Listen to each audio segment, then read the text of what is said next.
নমস্কার। রূপসী বাংলার মুখের তরফ থেকে আজ আমরা এসে পৌঁছেছি হাওড়া জেলার একটি প্রাচীন কালী মন্দির দর্শনে। হাওড়ার উলুবেড়িয়ার শ্রী শ্রী আনন্দময়ী কালী মন্দির দর্শন করব। সে উপলক্ষে আজকে আমরা এখানে এসে উপস্থিত হয়েছি। আমরা শ্রীরামপুর থেকে রওনা দিয়েছি, তারপরে হাওড়া স্টেশনে এসে সেখান থেকে দক্ষিণ পূর্ব রেলের পাঁশকুড়া লোকাল বা যে কোনো লোকাল ধরে আপনারা ফুলেশ্বর বা উলুবেড়িয়া স্টেশনে নামতে পারেন। আমরা ফুলেশ্বর স্টেশনে নেমেছি। এখান থেকে আমরা এরপরে টোটো ধরে মা আনন্দময়ী কালী মন্দিরের দিকে রওনা দেব।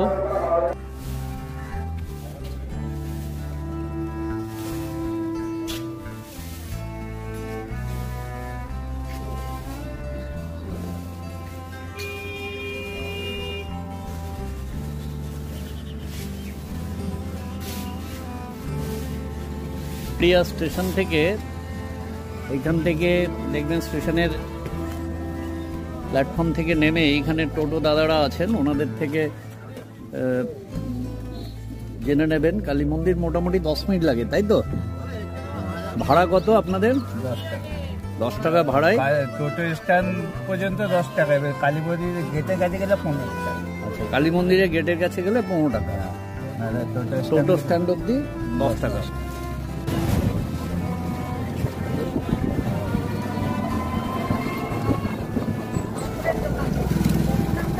ডান দিকে উলুবেড়িয়া ফেরিঘাট, এদিকে রাস্তাটা, উল্টো পাশেই আপনি বজবজ পেয়ে যাবেন।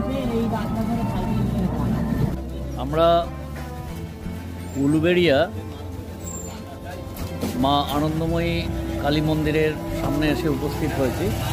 স্টেশন থেকে টোটোতে আসলে মোটামুটি 7 থেকে 8 মিনিট লাগবে। আপনারা আসতে পারেন। আমার পিছনে যেটা দেখছেন সেটাই মন্দিরের মূল প্রবেশদ্বার। দুপাশে দোকানপত্র ইত্যাদি আছে, সেগুলো আপনাদের দেখাচ্ছি। তো চলুন ধীরে ধীরে আমরা মন্দিরে প্রবেশ করি।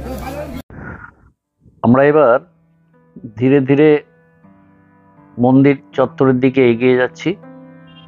দেখুন, মূল রাস্তা ছেড়ে মন্দিরে ঢোকার যে রাস্তা, সেই রাস্তা দিয়ে দুপাশে অজস্র দোকানি আছে। তারা পুজোর নানা রকম সামগ্রী নিয়ে পসরা সাজিয়ে বসেছেন। এই মন্দিরের আশেপাশে রাসের একটা মেলা হয়, অর্থাৎ প্রায় 1 মাসের ওপর ধরে এখানে একটা গ্রামীণ মেলা চলছে।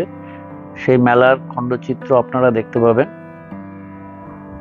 ডান দিকে এইখানটায় দেখুন, এখানে সারা বছর গাড়ি পার্কিং এর ব্যবস্থা থাকে। খুব সামান্য মূল্যের বিনিময়ে এখানে গাড়ি রাখার ব্যবস্থা আছে। এই কালীমাতা আনন্দময়ী কালীমাতা যে কমিটি আছে, ট্রাস্টি কমিটি, সেই ট্রাস্টি কমিটির শ্রী শ্রী আনন্দময়ী কালীমাতা মন্দির প্রাঙ্গণ চত্বরে আমরা ধীরে ধীরে প্রবেশ করব। মূল গেট থেকে ঢুকতে গেলে আপনাকে এই দেখুন, এইখানে আপনাকে জুতো খুলে রেখে দিয়ে যেতে হবে। জুতো রাখার জন্য আপনার কোনো মূল্য দিতে হবে না। মন্দির থেকে মন্দির চত্বরে ঢুকতেই প্রথমেই এটা দুর্গা মন্দির আপনাদের নজরে পড়বে। এখানে এই অঞ্চলের সব থেকে ধুমধাম করে দুর্গাপুজো এই দুর্গা মন্দিরেই হয়ে থাকে। চারিদিকে শ্বেত শুভ্র একটা পরিবেশ, নিস্তব্ধ মায়ের প্রাঙ্গণ। আমরা সকাল সকাল এসেছি। অনেকগুলো মন্দির আপনারা দেখতে পাবেন। আর এই যে এখানে একটা নাট মন্দির দেখছেন, মায়ের যে মূল মন্দির, সেই মন্দিরের সামনে নাট মন্দিরটি আছে। এখানে ভক্তরা বিশ্রাম নেন। চারিদিকটা একদম সাদা শ্বেত শুভ্র। দুর্গা মন্দিরের ঠিক পরে যে মন্দিরটা আপনারা দর্শন করবেন, এটা মা সাবিত্রীর মন্দির। সাধারণ মন্দিরের যে নির্মাণ শৈলী হয় সেরকম একটি মন্দির। ধীরে ধীরে মন্দিরের যে বিগ্রহ, সেই বিগ্রহ আপনাদের দেখাচ্ছি। এখানে যমরাজের সামনে সাবিত্রী সত্যবানকে নিয়ে স্বামীর প্রাণ ভিক্ষা করছেন, আমাদের পৌরাণিক কাহিনী। এরপরে যে মন্দিরটা দেখছেন, এটা চারচালের একটি মন্দির। এখানে মন্দিরগুলো পুজোর সময় শুধুমাত্র দরজা খোলা থাকে, বাকি সময় বাইরে থেকে আপনাকে দর্শন করতে হবে। এটি শ্রীকৃষ্ণ এবং শ্রী রাধা মায়ের পূজা হয় এই মন্দিরে। বিগ্রহ আপনারা দর্শন করছেন। শান্ত নিরিবিলি একটা পরিবেশ। ছুটির দিনে পরিবারের সবাইকে সঙ্গে নিয়ে আসবেন এখানে, খুব ভালো লাগবে। ভোগ ইত্যাদির ব্যবস্থা আছে, আমি পরে সেগুলো বলছি। দেখুন, রাধাকৃষ্ণের মন্দিরের পাশেই একটি পঞ্চরত্ন মন্দির আছে। মন্দিরের যে চূড়া, সেই চূড়ার সামনে একটি তোরণ করা আছে।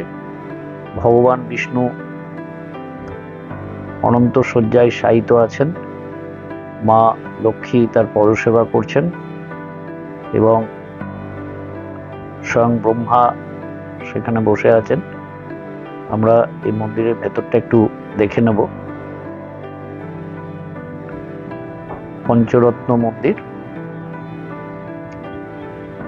সব খিলানযুক্ত পঞ্চরত্ন মন্দির।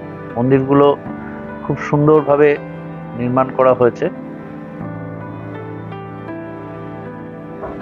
এখানে শ্রী গৌরাঙ্গ মহাপ্রভু এবং শ্রী নিত্যানন্দ মহাপ্রভুর পুজো হয়।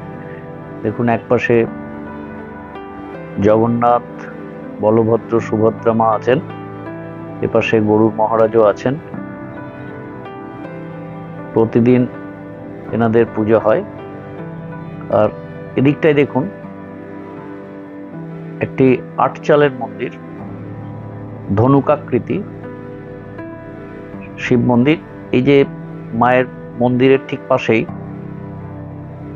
এই ধনুকাকৃতি একটি আটচালের মন্দির আপনারা দেখছেন, উপরে ত্রিশূল আঁকা। এটি মহাদেবের মন্দির। মা কালী যেখানে থাকবেন, মহাদেব তো থাকবেনই। আমরা ওনাদের সাথে কথা বলে, পুরোহিত মশাইয়ের সাথে কথা বলে জেনেছিলাম, এই যে শিব মন্দির, এই শিব মন্দিরে শ্রাবণ মাসের প্রতিটি সোমবার পাশে মন্দির সংলগ্ন যে গঙ্গা, যেখানে আমরা যাব, সেখান থেকে ভক্তরা জল নিয়ে এসে ভগবানের মাথায় অর্পণ করেন গোটা শ্রাবণ মাস জুড়ে। এছাড়াও মহাদেবের যত রকমের পুজো, শিবরাত্রি বলুন, গাজন উৎসব, সবগুলোই এখানে সারা বছর ধরেই পালিত হয়। আমরা ধীরে ধীরে এবারে মূল মন্দিরে যাব। মূল মন্দিরটি ধনুকাকৃতির মন্দির এবং নবরত্ন মন্দির। এই মন্দিরটি প্রতিষ্ঠিত হয়েছিল 1327 বঙ্গাব্দের 17ই বৈশাখ শুক্লা ত্রয়োদশী তিথিতে। সামনে দেখুন খিলান আছে, সুন্দর এক মাতৃ মন্দির আপনারা দর্শন করবেন। আমরা ধীরে ধীরে এবার মায়ের যে গর্ভগৃহ, সেই গর্ভগৃহে আমরা প্রবেশ করব। আমরা মাকে আরো সামনে থেকে দর্শন করব।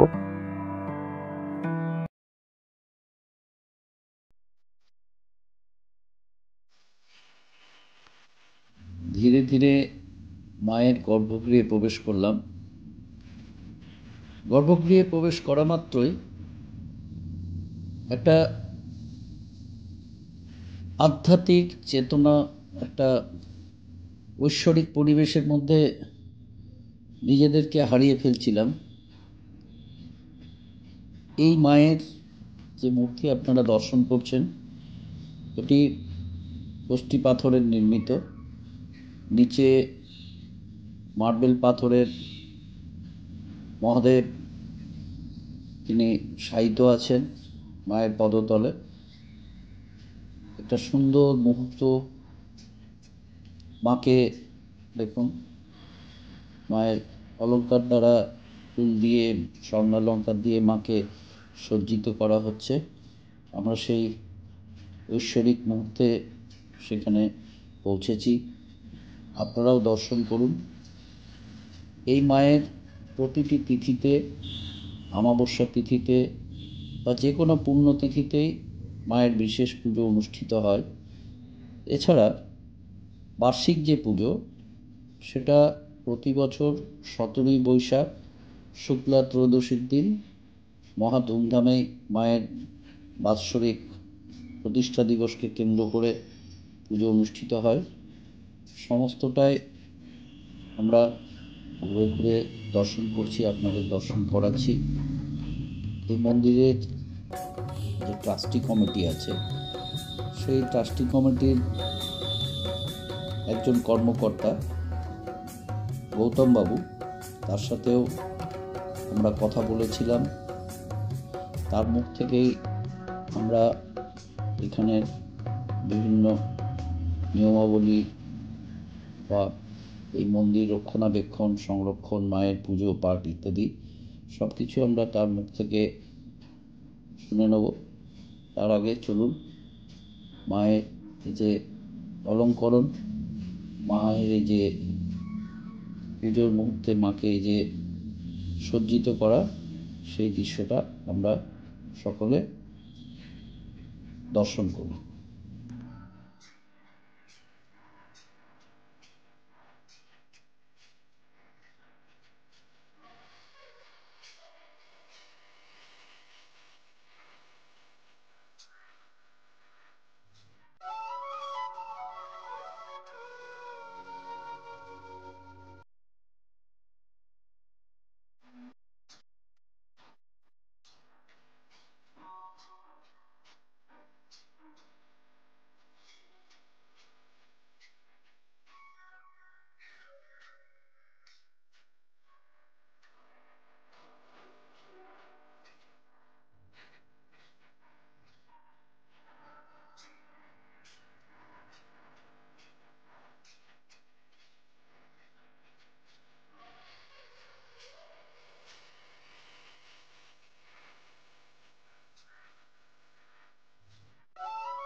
মন্দির প্রাঙ্গণের পিছন দিকে ট্রাস্টি কমিটির যে অফিস ঘর আছে, সেই অফিস ঘরে সকাল 10টা থেকে 11টার মধ্যে এসে মাত্র 80 টাকার বিনিময়ে আপনারা ভোগের কুপন সংগ্রহ করে নিতে পারবেন। এদিকটায় মায়ের ভোগ রাগ ইত্যাদি তৈরি হয় এবং ভোগ খাওয়ানোর ব্যবস্থা আছে।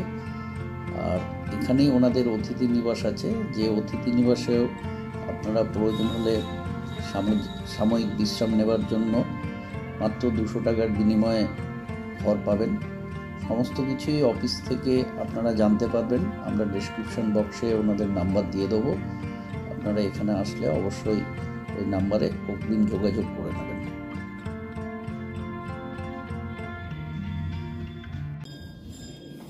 নাম গৌতম রায়। আমি উলুবেড়িয়া শ্রী শ্রী আনন্দময়ী কালীমাতা সংস্থার সহ সম্পাদকের দায়িত্বে আছি এবং আমাদের এই মন্দিরের সকাল থেকে ধরুন 3:30 মঙ্গল আরতি শুরু হয়। মঙ্গল আরতির পর আমাদের পরপর অনুষ্ঠান চলে, প্রতিদিনে নিত্য অনুষ্ঠান আর কি। প্রথমে মঙ্গল আরতি হয়ে গেল, মঙ্গল আরতির পর ভোগ নিবেদন, এই সব চলতে থাকলো। এবার চলার পর আস্তে আস্তে এবার 12টা নাগাদ আরতি হয়। আরতির পর আবার আমাদের মায়ের ভোগ, নিত্য ভোগ, এটা হচ্ছে পাবলিকের জন্য, ভক্তদের জন্যও থাকে এবং মায়েরও ভোগ নিবেদন হয় এবং ভোগের মূল্য আমাদের 80 টাকা। যে কোনো ভক্ত আগের দিন বা দিনের দিন এসেও 11টার মধ্যে নাম লেখাতে পারে। ভোগের মূল্য হচ্ছে 80 টাকা এবং আপনাদের মোটামুটি ওই 1:30টার সময়, বেলা 1:30টার সময় আমাদের ভোগ নিবেদনের পর ভোগ বেরোয় এবং ভক্তদেরও মধ্যে বিতরণ করা হয় এবং যারা আমাদের স্লিপ কাটা হয় তাদেরই ভোগ নিবেদন হয় এবং যেগুলো বহু ভক্ত আসে যারা এখানে এসে তারাও প্রসাদ পায় এবং তারপর আমাদের যথারীতি আবার 4টে 4:30 পর আমাদের মন্দির খোলা হয়। খোলার পর আবার সন্ধ্যা আরতি হয়। আরতির পর আমাদের মায়ের কাছে আবার লুচি সুজি আমাদের নিবেদন করা হয়, সেটা আবার আমাদের ভক্তদের মধ্যেও আবার দেওয়া হয়। দেওয়ার পর আবার 8:30, 9টা, 10টা অবধি আমাদের ভক্তরা পুজো দিতে আসে, পুজো দেয়। এবার পুজো দেওয়ার পর আমরা যথারীতি আবার 9:30, 10টার মধ্যে মন্দির বন্ধ হয়ে যায়। এটা প্রতিদিনের একটা নিত্য ক্রিয়া। এটা আমাদের এর মধ্যেই আমাদের বিভিন্ন 12 মাসে 12 পার্বণ যে বলা হয়, ঠিক শ্রী আনন্দময়ী কালীমাতা সংস্থার 12 মাসের আরও বেশি পার্বণ আমাদের মধ্যে হয়।